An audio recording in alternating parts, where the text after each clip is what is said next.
Once upon a time, in a small village by the sea, there lived a little kitten named Miro. Miro wasn't like other cats.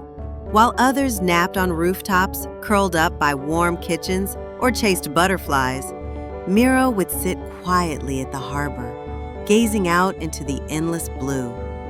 He didn't know why, but the ocean always seemed to call his name.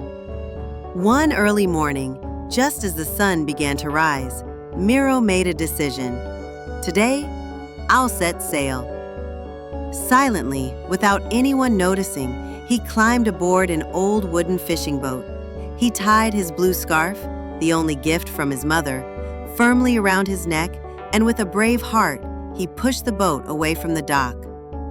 The wind was gentle, the waves were calm. Miro's heart pounded with excitement. His real adventure had begun. But the sea was not all sunshine and soft waves.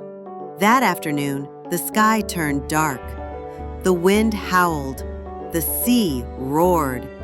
A violent storm rolled in without warning.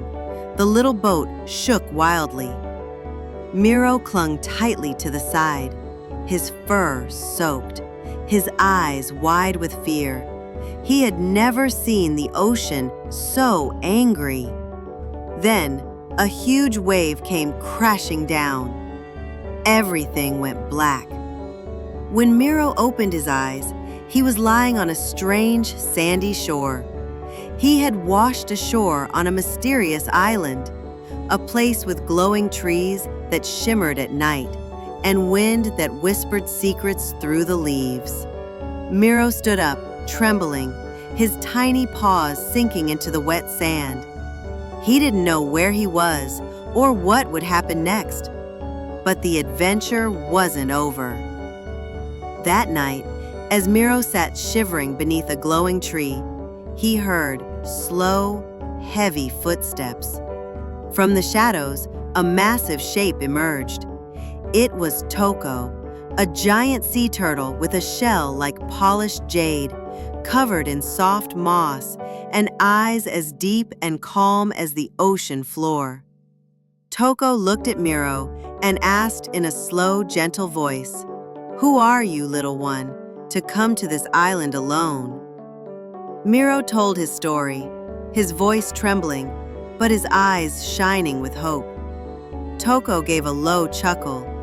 "You're brave. Come, climb on. I'll take you home."